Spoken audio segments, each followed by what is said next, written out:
Allahumma inna nas'aluka ilman nafi'a wa rizqan tayyiba wa amalan mutaqabbala. Allahumma faqihna fid din wa 'allimna at-ta'wil. Ikhwan dan akhwat jemaah yang dimuliakan Allah Subhanahu wa taala, alhamdulillah kita memuja dan memuji Allah. Berkat limpahan rahmat dan karunia dari Allah, kita kembali bisa mempelajari tauhid, yang ini merupakan akidah yang kokoh di dalam agama Islam. Semoga akidah yang mulia ini Allah tanamkan di dalam kehidupan kita. Amin ya rabbal alamin. Kemudian salat dan salam semoga senantiasa tercurah untuk Nabi kita Nabi Muhammad sallallahu alaihi wasallam. Allahumma salli ala Muhammad wa ala ali Muhammad. Ikhwan dan akhwat yang dimuliakan Allah Subhanahu wa taala serta pemirsa Surau TV, semoga Allah berkahi. Kita lanjutkan pembahasan kita di dalam kitab tauhid. Kita masuk kini kepada bab yang ke-23. Bab yang ke-23 itu menjelaskan tentang bab ma jaa anna ba'd hadhihi al-ummati ya'budul awthan.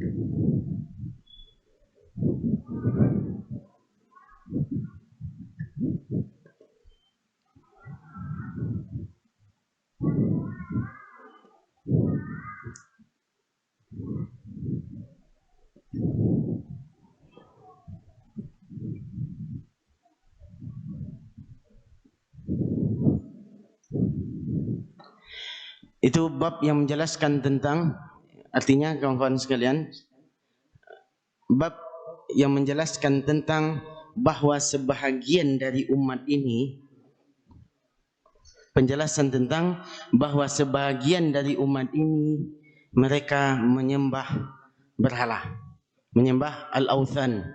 Al-awthan. Al-awthan ini jamak dari wathan. Artinya apa? Dijelaskan oleh para ulama, yang dimaksud dengan wathan itu adalah segala nama, segala perkara. Yang dimaksud dengan awthan adalah seluruh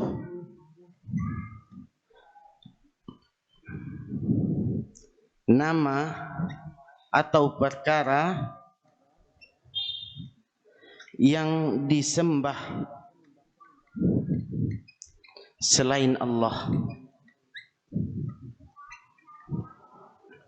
Maka kawan-kawan sekalian, bab ini menjelaskan kepada kita kalau sebahagian dari umatku, tidak seluruhnya, itu masih ada yang menyembah awthan. Apa arti awthan? Seluruh nama atau perkara yang disembah selain Allah. Berarti masih ada di antara umatku, umat Nabi Muhammad sallallahu alaihi wasallam, yang mereka menyembah kepada selain Allah.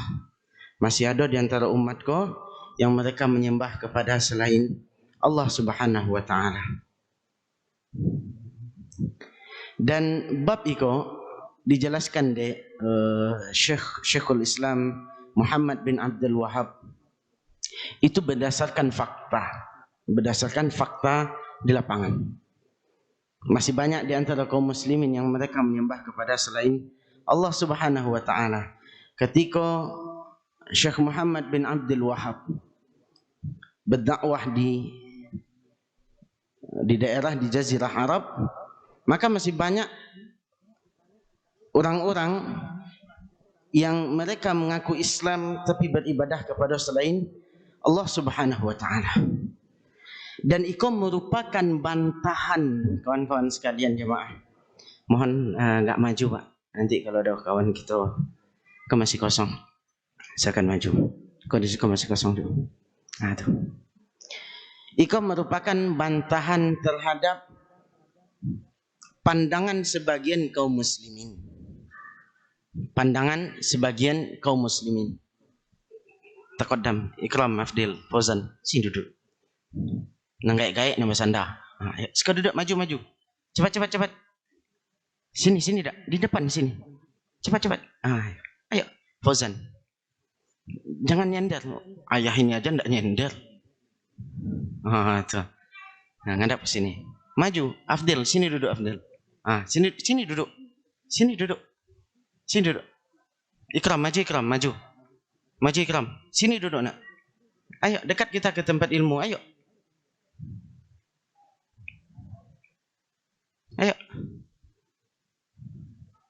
Jangan biasakan nyender nak. Ketek-ketek lah nyender.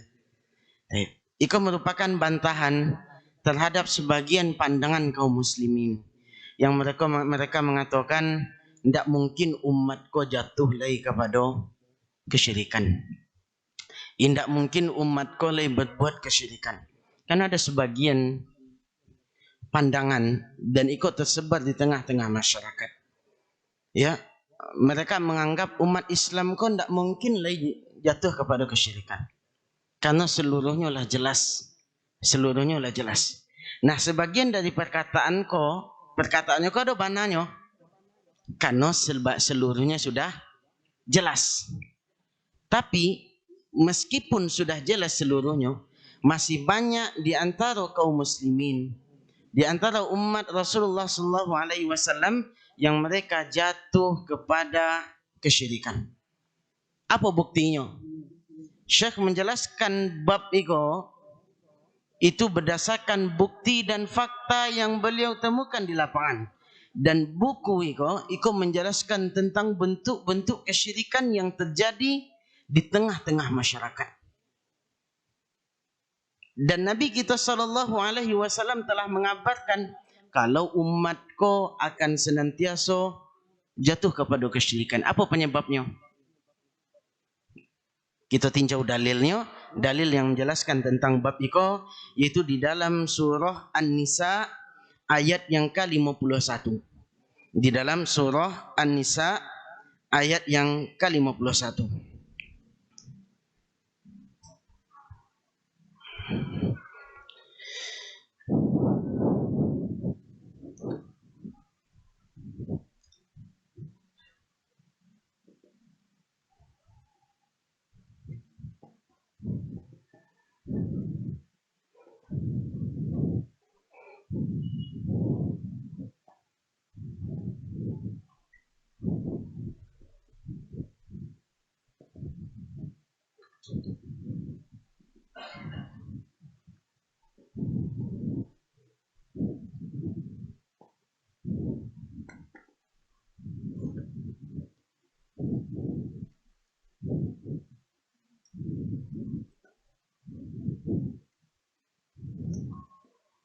Kata Allah, jemaah sekalian yang dimuliakan Allah,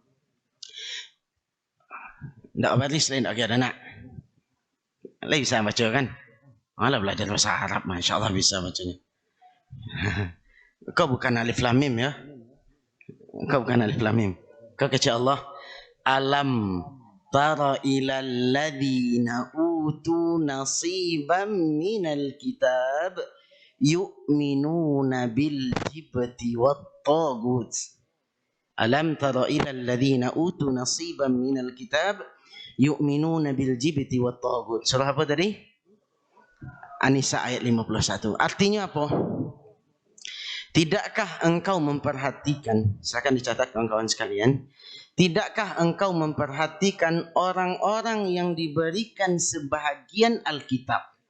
Tidakkah engkau memperhatikan orang-orang yang diberikan nasib sebahagian dari Alkitab? Yu'minuna bil jibti wat tagut. Mereka beriman dengan jibti. Dan tagut.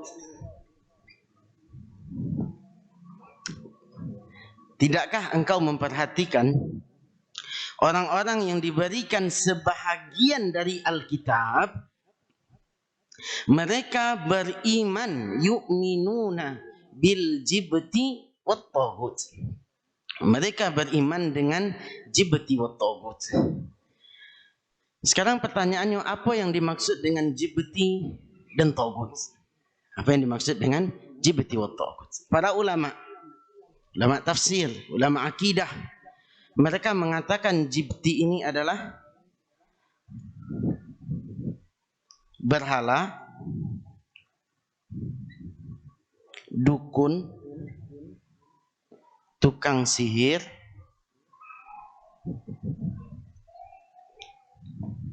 berhala, dukun, tukang sihir, dan sejenisnya dan lain-lain. Itu makna dari al-jibti, jibti. Kemudian togut. Apa makna togut di dalam ayat ini, kawan-kawan sekalian? Yang dimaksud dengan togut di dalam ayat itu adalah syaitan. Nah, setan kok bahasa awak. Kalau bahasa Arabnya syaitan.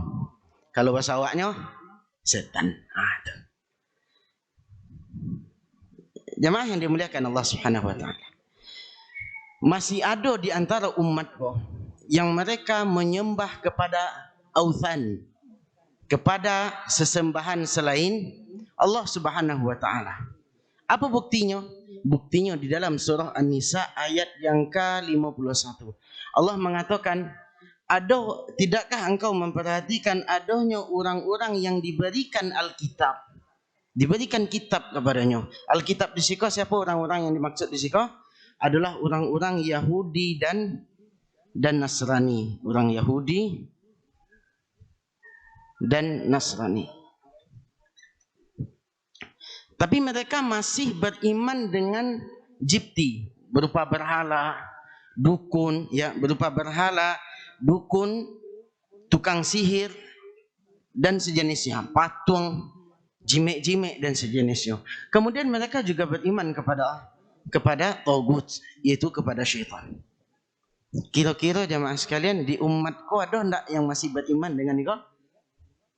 Ada? Ada orang yang masih percaya dengan berhala? Ada. Apa contohnya? Berhala itu bukan hanya sekedar patung. Berhala itu bukan hanya sekedar patung. Tapi apapun yang berbentuk ataupun yang tidak berbentuk, yang itu diyakini bisa memberikan manfaat dan mudarat, maka itu dianggap sebagai berhala. Apa kira-kira contohnya? Apa? Pohon keramat, ahsan. Yang lain? Apa? Jimat, ahsan. Apa yang lain? Kuburan. Ya? Kepelajaran yang lain. Kuburan. Angkusah lieh. Itu naninya mana? Ya, itu adalah bentuk berhala. Ada enggak di antara umat kau yang percaya ke dukun? Banyak atau banyak? Banyak. Banyak. Ada enggak di antara umat kau yang percaya dengan tukang sihir? Banyak. Itu membuktikan jamaah sekalian, masih ada di antara umat Rasulullah yang mereka beriman dengan apa yang diimani oleh orang-orang Yahudi dahulu dan orang-orang Nasrani. Dan kini terbukti. Kemudian cik lain mereka beriman dengan tagut. Apa itu tagut? Syaitan. Ada enggak di antara umat kau yang beriman kepada syaitan? Percaya dengan syaitan? Ada jemaah sekalian. Banyak. Bahkan dengan terangnya Allah mengatakan di dalam surah Al-Jin. Di dalam surah Al-Jin ayat yang ke-6. Silakan dicari nanti. Surah Al-Jin ayat yang ke-6 itu membuktikan kalau orang masih banyak yang percaya dengan syaitan. Allah katakan wa annahu kana rijalum minal insi ya'udzuna birijalim minal jinni fazaduhum ruhaqa. Wa annahu kana rijalun minal insi ya'udzuna birijalim minal jin fazaduhum ruhaqa. Apa artinya? Sesungguhnya masih ada sebahagian laki-laki dari kalangan manusia yang ingin meminta pertolongan, ingin meminta perlindungan kepada laki-laki dari kalangan jin. Fazaduhum rahaqa.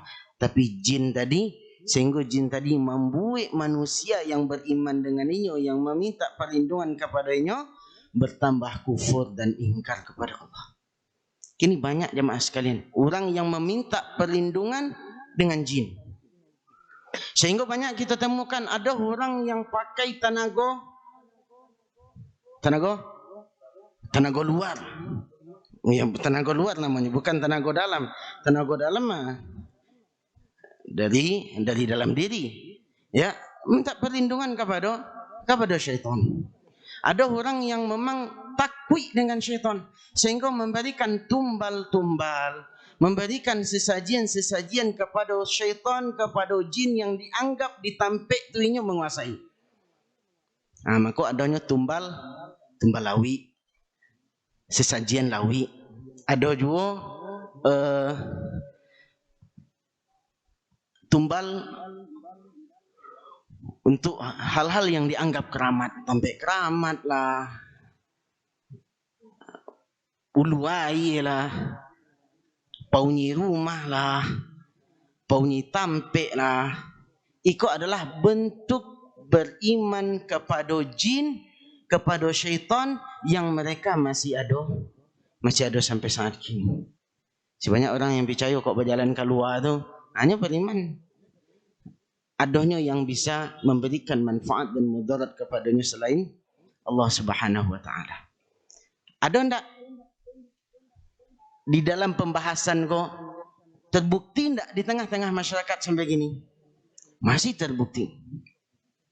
Kalau orang-orang dahulu jemaah sekalian, mereka beribadah itu di saat sampi. Tapi kalau umat ini, mereka beribadah kepada jin, kepada syaitan, itu di saat sampi maupun lapang. Orang kini beribadah meminta kepada jin dan kepada syaitan itu ketika sampi dan ketika lapang. Ketika nyata sasak, hanya meminta kepada jin. Ketika lapang, itu pun meminta kepada jin. Itu adalah bentuk peribadatan kepada selain Allah, dan itu terjadi di tengah-tengah masyarakat. Jadi jangan pernah beranggapan umat Islam kau bersih dari kesyirikan. Jangan jemaah. Jangan pernah beranggapan tak mungkin umat Islam kau jatuh kepada kesyirikan dok. Buktinya masih banyak ditemukan di tengah-tengah masyarakat yang mereka masih beriman percaya dengan dukun. Banyak yang datang ke dukun, ya enggak? Banyak yang datang ke dukun. Sakit geram mana ke dukun yuk? Atas sapu gigi dan bok kagak bok ke dukun. Mau reh rumah. Banyak ada orang yang percaya dengan tukang sihir. Banyak. Kok ada orang kini yang bisa tabang atau hebat sanurio. Ikut ilmu yang harus dipelajari kok. Kok ada orang yang percaya dengan orang yang tidak solat, tapi nya bisa berjalan di atas air, inyo bisa memakan kaco, inyo bisa tidak tahan dengan golok. Itu adalah ilmu yang harus dipelajari di tengah-tengah masyarakat. Dan itu adalah bentuk sihir. Masih banyak jemaah sekalian di antara umat Islam yang mereka masih mempercayai kepada peribadatan kepada selain Allah Subhanahu wa taala. Maka jemaah sekalian, orang-orang Yahudi dan orang-orang Nasrani, mereka tu bukan tak ada petunjuk. Mereka diberikan petunjuk oleh Allah. Buktinya Allah turunkan Alkitab. Alam tara ilal ladzina utu nasiban minal kitab.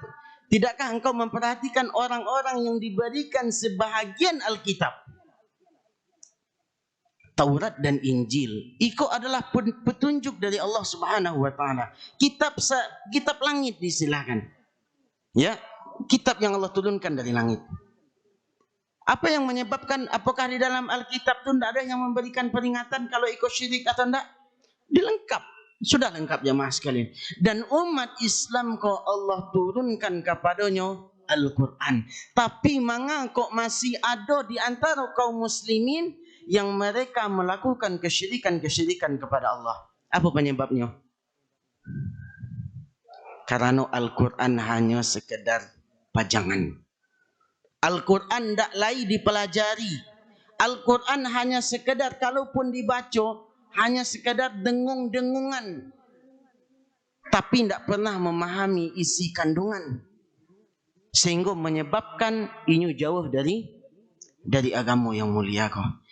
Dan juga penyebab terjadinya kesyirikan kepada Allah Subhanahu wa taala karena umat Islam lah hendak nama beraja inyo taklid pula kepada ajaran-ajaran terdahulu yang tak memiliki sumber agama, yang tak memiliki dalil sama sekali. Itulah penyebabnya. Berarti jemaah sekalian, wajib bagi kita untuk menjelaskan Al-Quran. Semuanya jelas dalam Al-Quran. Menjelaskan tentang tauhid, menjelaskan tentang yang hak dan yang batil. Al-Quran itu bukan hanya sekadar pajangan. Banyak kini Al-Quran itu hanya sekadar dibaca tanpa dipahami. Bahkan hanya sekadar dijadikan hiasan-hiasan dinding tanpa bisa dibaca. Kami patang baru dicariin di kawan. Ustaz, kau baca iko Ustaz? Iko apa kok? Iko Al-Quran Ustaz. Dijadikan sebagai pajangan hiasan di rumah, tapi tanpa bisa diketahui bacaannya kecuali orang-orang tertentu. Kita membaca aja bingung juga dari mana membaca aja, ini boleh dah. Kemudian hiasan-hiasan. Betapa banyak kini kaum muslimin yang menjadikan Al-Quran hanya sebagai hiasan, tidak dibaca. Padahal Allah katakan dzalikal kitabu la raiba fi hudan lil muttaqin. Itulah Al-Quran, kitab yang tak ada keraguan sedikit pun di dalamnya, petunjuk bagi orang-orang yang bertakwa. Memberikan petunjuk. Tapi mengapa kok masih ada orang yang melenceng dari jalan kebenaran? Karena tidak mempelajari Al-Quran. Ini jauh dari agama yang mulia. Maka bentuk mempelajari agama kau Pak Yu menghadiri majlis ilmu.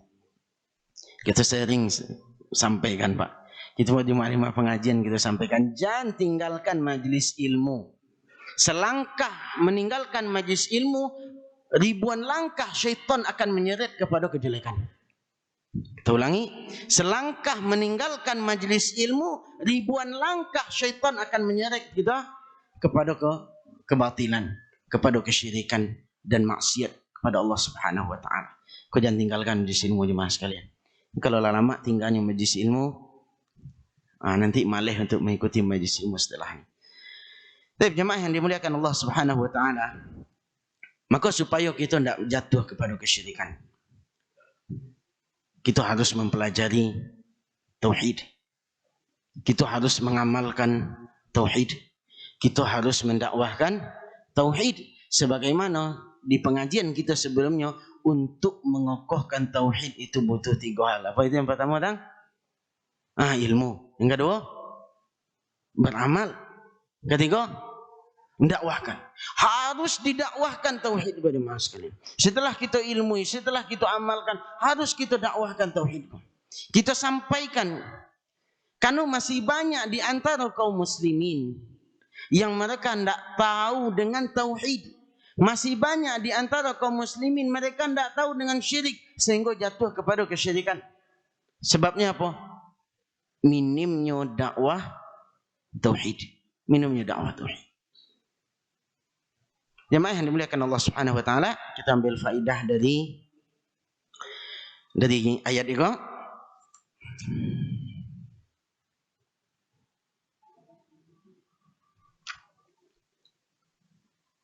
Faedah yang pertama,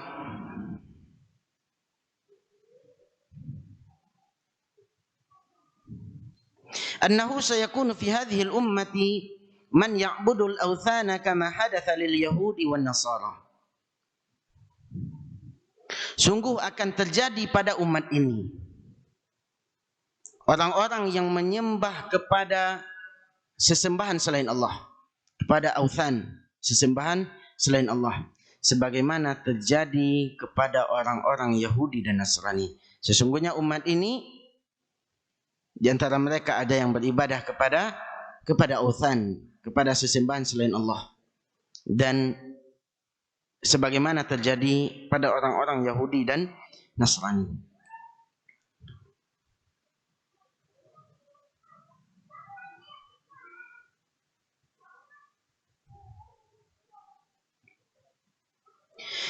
Faedah yang kedua, anal kufra bil jibti wat taghut wajibun fi jami'il kutubis samawiyah. Kufur terhadap jibti dan taghut, kufur terhadap jibti dan taghut itu merupakan kewajiban yang telah dijelaskan di dalam kitab-kitab samawi. Kita ulangi, kufur terhadap jibti dan taghut itu merupakan kewajiban yang sudah dijelaskan di dalam kitab-kitab samawi. Apapun kitabnya, Pak.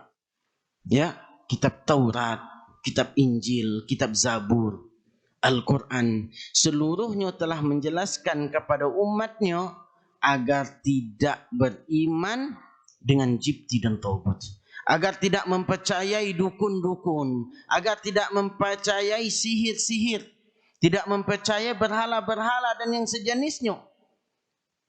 Dan harusnya, dan juga dijelaskan di dalam kitab-kitab samawi tersebut, jemaah sekalian, agar umatnya menjauhi seluruh wasilah-wasilah yang bisa mengantarkan kepada kesyirikan. Agar umatnya menjauhi seluruh wasilah-wasilah yang bisa mengantarkan kepada kesyirikan. Jemaah yang dimuliakan Allah Subhanahu wa taala, tidak ada satu pun nabi kecuali mereka telah menjelaskan tauhid. Tidak ada satu pun nabi kecuali mereka mengajak umatnya, mengajak kaumnya untuk beribadah hanya kepada Allah, untuk menyembah hanya kepada Allah, memberikan seluruh ibadah hanya kepada Allah. Berarti agama kau sudah jelas. Agama kau sudah dijelaskan oleh Allah Subhanahu wa taala dan Rasulnya.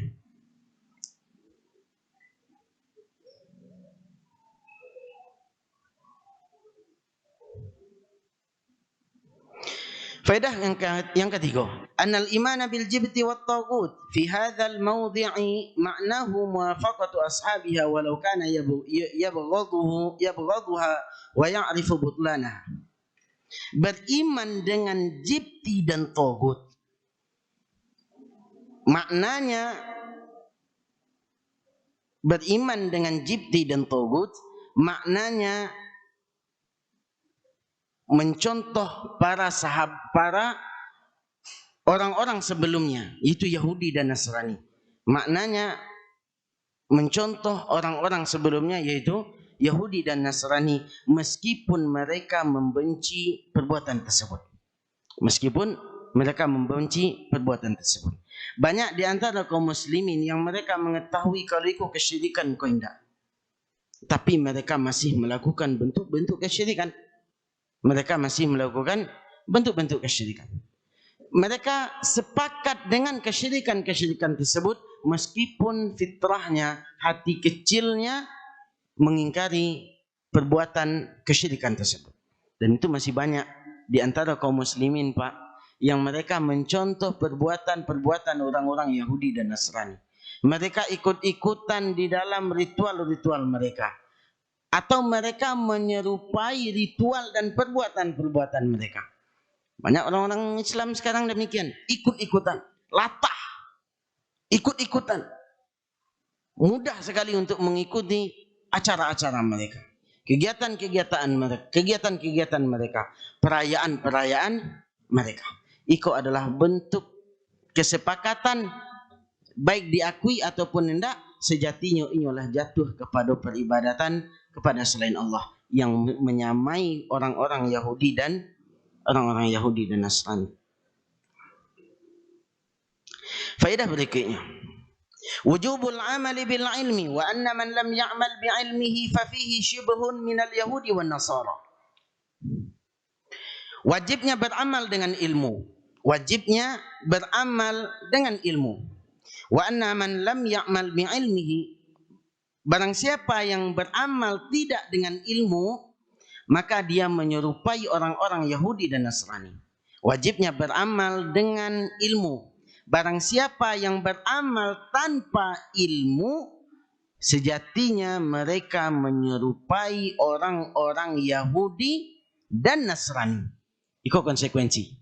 Diakui ataupun tidak diakui, ketika seseorang beramal tanpa ilmu, inyo samo atau menyerupai orang-orang Yahudi dan Nasrani. Maka ikut dibenci oleh Allah.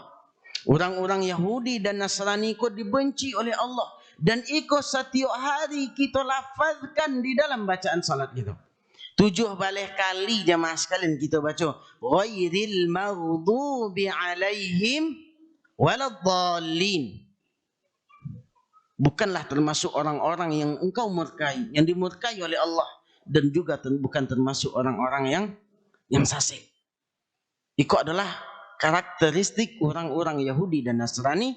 Mereka beramal tanpa ilmu.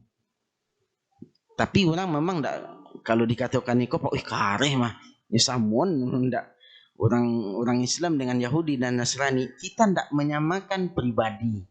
Kita tidak menyamakan personilnya, Pak. Tapi kita menjelaskan hukum secara umum. Ketika ada orang yang beramal, beribadah kepada Allah tidak didasarkan dengan ilmu, maka mereka tak ubahnya seperti orang Yahudi dan Nasrani. Maka jemaah sekalian, berhati-hati di dalam beribadah, berhati-hati di dalam beramal. Jangan hanya sekedar ikut-ikutan. Jangan hanya sekedar ikut-ikutan.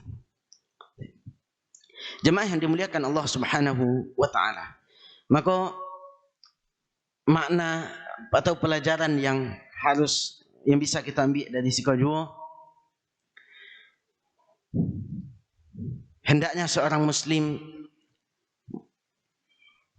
mempelajari tauhid agar tidak jatuh kepada peribadatan kepada berhala, tukang sihir, kepada dukun dan kepada syaitan. Mintalah perlindungan hanya kepada Allah. Jangan pernah menyelisih apa yang telah Allah tuntunkan dan Rasulullah jelaskan.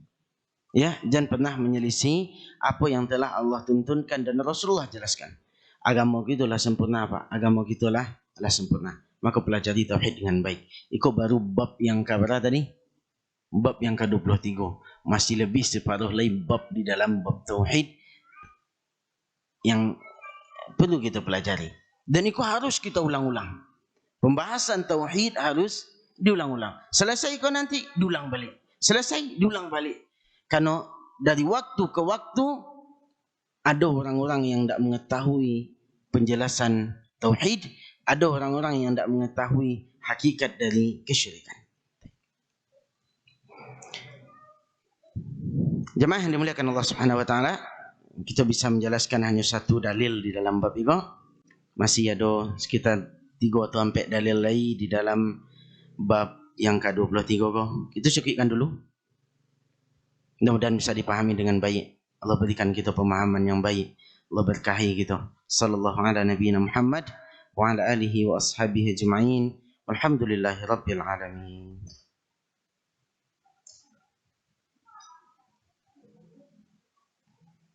Kepada jemaah, kalau ada yang mau ditanyakan dipersilakan.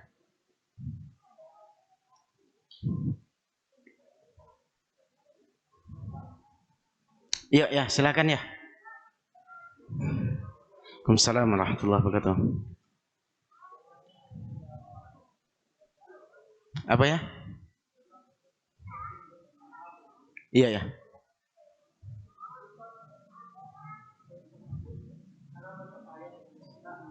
Ya.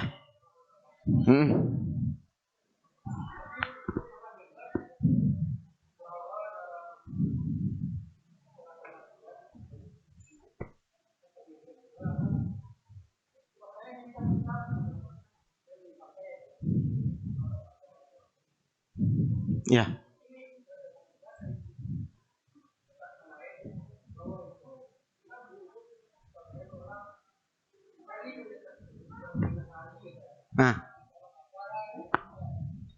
Oh, dalam acara kematian.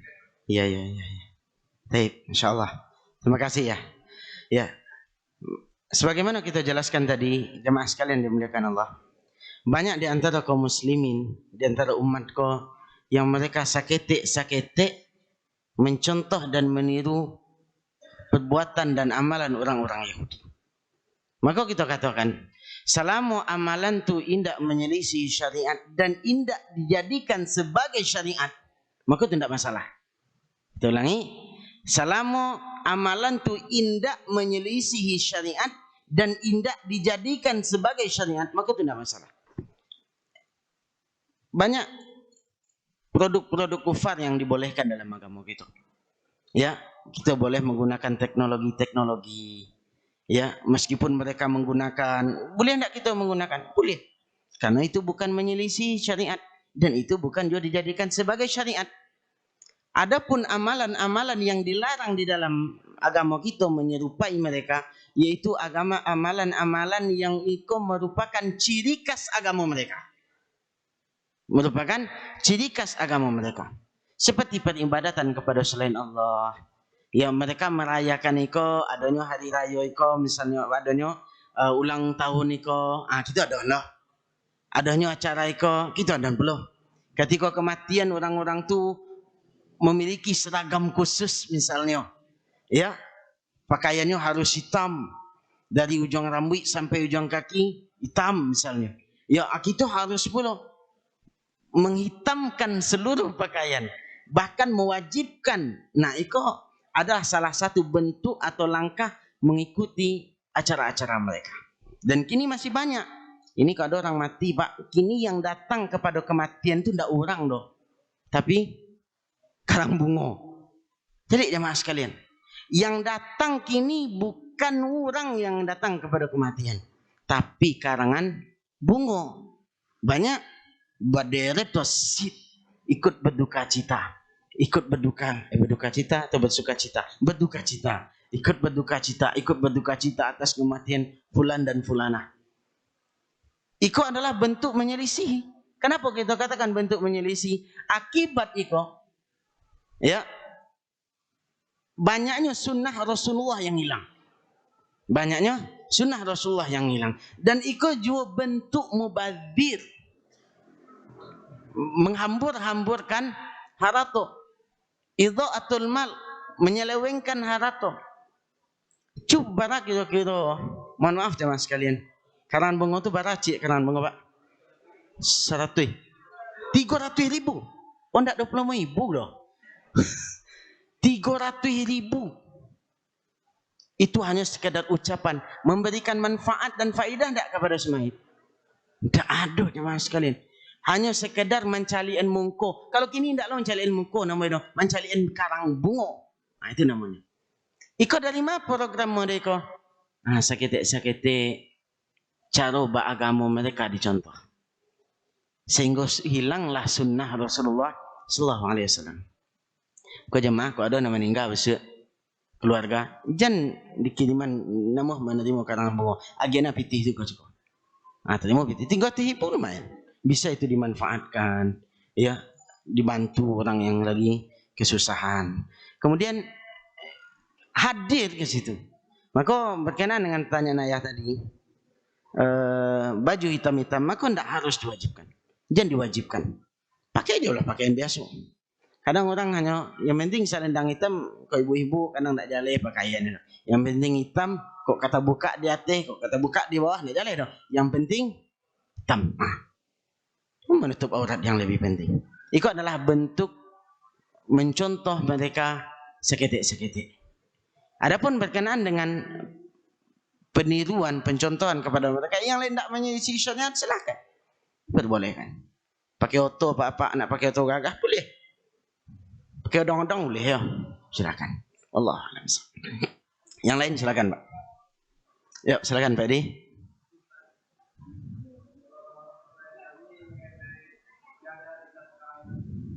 Iya, ya.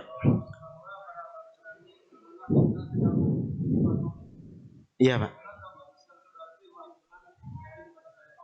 Iya, Pak.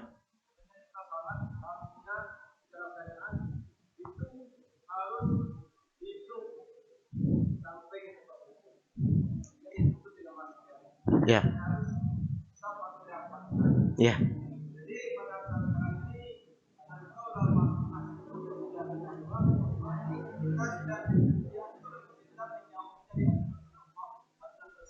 Ya. Ya, Pak.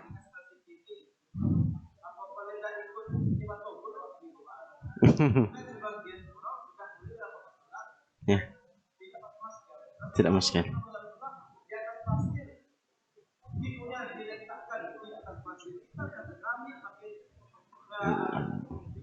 Ya, pakai masker. Enggak.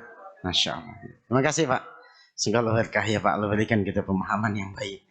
Kenaan dengan kondisi kini yang kita harus diperintahkan oleh pemerintah untuk sholat harus berjarak, yang mana hukum asalnya harus rapat, ya, kemudian harus pakai masker, ya. Jadi agama kita kok jamaah sekalian, dan itu bukanlah termasuk penyembahan kepada togut, ya, itu bukan termasuk penyembahan kepada togut. Iko sudah dijelaskan oleh para ulama. Iko sudah dijelaskan oleh para ulama. Apalagi kondisi itu tergantung kepada kondisi-kondisi setempat. Ketika pemerintah kita memerintahkan kita untuk melakukan hal demikian, tujuannya apa? Agama kita melindungi seseorang itu dari bahaya. Agama kita, Pak, prinsip agama kita hifdzun nafs, menjaga diri. Dari apa? Dari segala sesuatu yang membahayakan. Maka hukum asal merapi insaf, ya, hukum asal merapi insaf, ya, hukum asal saf itu harus rapi. Hukum asal saf dalam salat itu harus rapi, ya. Tapi karena kondisi yang kita menuntut harus berjarak dalam bentuk untuk penjagaan diri dan juga kaum muslimin, maka direnggangkan saf. Apakah iko menyelisih syariat? Kita katakan iko bukanlah menyelisih syariat. Iko juga dalam bentuk taat kepada pemerintah. Kalaulah ada unsur atau pemerintah menyerukan misalnya, rapatkan saf, karena kinilah aman, maka kita rapatkan. Mengapa orang-orang kini ada yang namuh merapatkan saf salat ndak lagi pakai masker, ndak lagi pakai jarak lagi. Ya. Itu mereka seolah-olah karena ndak ada di antara mereka yang belum merasakan apanya virus gua. Cucu bota jadi di tengah-tengahnya. Rasakan di keluarganya, makanya akan mengatakan, oh iya seharusnya kita harus demikian. Maka orang masih banyak menyelisihi karena di alum terjadi, Pak. Ini alum merasakan pahitnya balak boleh. Maka masih banyak yang melakukan hal demikian. Dan itu bukanlah bentuk penyembahan kepada togut. Karena kita harus ada hifdzun nafs, kita harus saling menjaga. Kalau sudah ada pemerintah yang menyerukan berdasarkan anjuran para ulama, maka kita ikuti. Itu tidak ada masalah. Wallahu a'lam, Pak. Itu yang bisa kita sampaikan, Pak. Iya, Pak. Ya. Ya.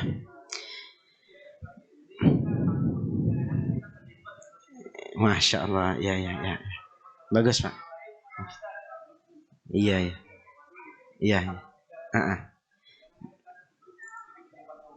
Iya. Terima kasih, Pak. Pemerintahan sudah menyerahkan kepada masing-masing daerah. Pemerintahan gitu, Pak, itulah menyerahkan berkenaan dengan wabah kini kepada masing-masing daerah.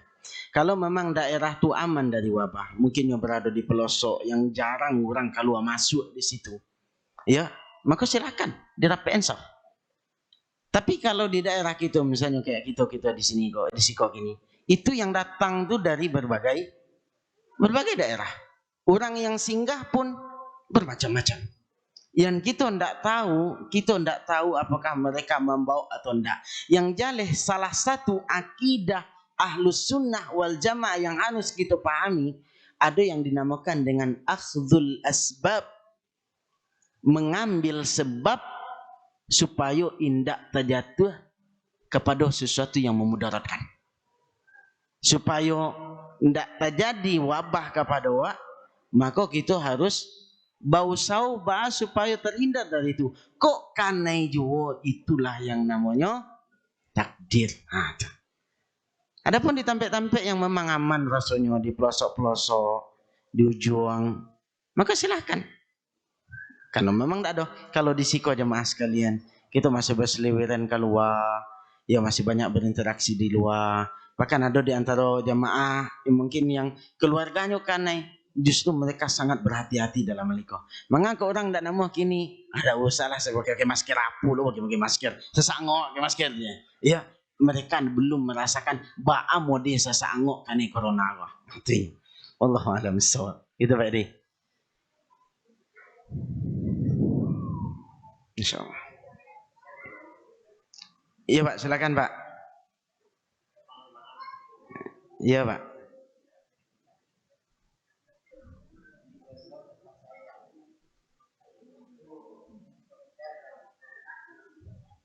Dokter dan dukun itu fungsinya sama. Sama-sama mau baik. Iya. Iya Pak. Iya. Iya Pak. Iya. Iya.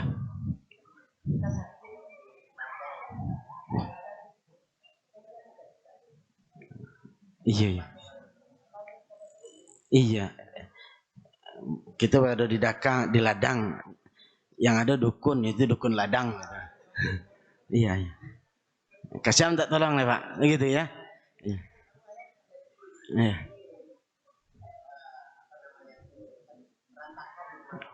Oh. Iya. Iya, iya. Iya. Insyaallah. Terima kasih Pak. Iya, iya. Iya. Yang mengatakan mendatangi dukun itu haram, dilarang dalam agama kita itu bukan ambo Pak. Itu syariat kita, Al-Quran dan hadis yang menjalin. InsyaAllah nanti di bab berikutnya Pak, itu akan kita menjelaskan bentuk-bentuk sihir. Bentuk-bentuk sihir, bentuk-bentuk dukun, itu akan dijelaskan. Dan kita lah menjelaskan beberapa kali pertemuan, ba'a bentuk dukun, ba'a pengaruh dukun tentang tauhid Pak. Ya, yang menjelaskan kalau dukun itu haram untuk kita bobek kepadanya, meskipun fungsi dan sama fungsinya kecil Pak tadi sama dengan dokter, sama-sama mau bek. Ya. Maka di dalam hal bobek Pak, di dalam hal bobek itu ada batasan. Ada yang diperintahkan, ada yang dilarang. Di dalam bobek Pak, ada yang diperintahkan, ada yang dilarang. Tugas kita kalau bobek, kalau ketika sakit, ya bobek. Tapi bobeknya ada ketentuannya. Ya, syarat dan ketentuan berlaku. Artinya Pak, syarat dan ketentuan dalam bobek itu berlaku. Apa syaratnya? Allah Nabi kita mengatakan, tadawau ya ibadallah. Bobeklah kalian wahai hamba-hamba Allah. Wala tatadawau bima harramallah. Tapi, aku syaratnya Pak, jangan bobek dengan sesuatu yang Allah haramkan. Salah satu wasilah bobek yang Allah haramkan adalah dengan mendatangi dukun. Dengan bobek lewat perantara dukun. Meskipun niatnya ikhlas meminta kepada Allah. Karena akibatnya tu Pak, akibat ki bobek kepada dukun, itu berpengaruh kepada tauhid dan penghapusan amalan. Menghapuskan amalan di Allah. Yang mengatakan demikian siapa? Nabi kita sallallahu alaihi wasallam dalam sebuah hadis. Perhatikan hadis Pak. Semoga Allah mudahkan kita, Allah berikan kita pemahaman yang baik. Man atakahinan fasaddaqahu bima yaqul faqad kafara bima unzila. Man ata'arrafan aw kahinan fasaddaqahu bima yaqul faqad kafara bima unzila ala Muhammad. Barang siapa yang mendatangi dukun atau paranormal, inyo mempercayai apa yang disampaikan di dukun tadi, sejatinya inyo telah kufur. Oke, makanya dengan Nabi yang menyampaikan Pak, sejatinya inyo telah kufur terhadap apa yang diturunkan kepada Nabi Muhammad. Kufur itu berpengaruh kepada akidah kita, berpengaruh kepada tauhid kita. Di dalam hadis lain dikatakan, man ata'arrafan fasa'alahu an syai' lam tuqbal salatuhu 40 yauman. Barang siapa yang mendatangi dukun, batanyo saja, batanyo kenyo, ya, tidak diterima salatnya selama 40 hari. Aku pengaruhnya Pak. Allah berpengaruh kepada akidah kita, berpengaruh lo kepada amalan kita, itu amalan salat kita selama 40 hari tidak diterima. Coba cara lekok sakit di ladang. Ya, tidak ada mana dukun Pak. Ada mana dokter, ada mana dukun. Ya, tetap kita dianjurkan untuk bobek dengan syariat agama awak. Tu bah mati yo Ustaz dengan tu. Maka dijelaskan dari para ulama, lebih baik mati menahan sakit daripada sehat kerana bobek dek dukun. Tu ulangi jemaah sekalian. Lebih baik mati dek sakit dek menjaga tauhid ya daripada mati daripada hidup sehat dek dukun. Apalagi kok mati di tangan dukun, sedang bobek ke dukun tu mati. Iko adalah bentuk kekufuran dan kesyirikan kepada Allah Subhanahu wa taala. Nah gitu Pak. Kemudian banyak nanti, dulu pernah kita jelaskan, dukun kok adalah sumber-sumber kesyirikan. Dukun kok Pak, sumber-sumber kesyirikan. Banyak kesyirikan-kesyirikan yang terjadi itu disuruh dek dukun. Carilah iko. Dadahlah ayam, mendabi ayam, menyembelih ayam. Itu adalah bentuk beribadatan kepada selain Allah. Dan itu adalah syirik yang itu batallah apa yang kita lafazkan dalam salat. Inna salati wa nusuki wa mahyaya wa mamati lillahi rabbil alamin. Sesungguhnya salatku, sembelihanku, hidupku, matiku hanya untuk Allah. Akhirnya kita agian sembelihan tadi, mendadah ayam tadi kepada selain Allah. Itulah penyebab mengapa kok datang ke dukun tu jatuh kepada kesyirikan, karena ini adalah sumber dari kesyirikan. Nah, sakit. Oh sakit malah iya. Aduk. Iya. Oh. Iya. Iya. Oh, berarti itu penyelewengan makna dari bahasa dukun. Kadang di tengah-tengah masyarakat gini, bentuk-bentuk yang dikatakan dukun itu seperti apa? Itu harus tahu dulu. Kalau dukun ya, bagus. Bentuk-bentuk dukun itu yang dilarang, yang ini mengetahui hal-hal yang gaib. Ya, yang ini menggunakan sarana-sarana atau bantuan dari syaitan. Nah, itulah diantara karakteristik dukun. Adapun dukun baranak, ya itu namanya hanya penyelewengan makna dukun. Sejatinya hanyalah penolong persalinan atau. Kalau itu jangan tidak masalah dah Pak. Itu tidak masalah dah. Ya. Tapi kalau lah ditanyain kau beko bala cari ayam mambo hilang Pak. Ayam mambo hilang lah 2 hari tidak pulang loh. Tolong cariin sih, oh ini di kandang si Anu mah. Tanpa dicalik ke situ, itulah yang dianggap sebagai dukun. Tapi kok tanya Pak, paneh dalam ambil pucuk pekat dirameh itu jangan dikecil lo dukun nanggo mah. Jangan dikecil lo dukun. Itu be alami boleh tuh. Ya, tapi kalau lah manawa-nawa, lah lagi jampi-jampi dan sejenisnya, itulah yang bisa dikatakan sebagai dukun. Terima kasih Pak.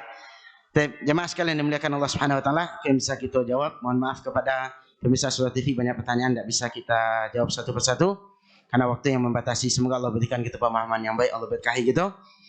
Kita tutup dengan doa kafaratul majlis. Subhanakallahumma bihamdika asyhadu an la ilaha illa anta astaghfiruka wa atubu ilaik. Assalamualaikum warahmatullahi wabarakatuh.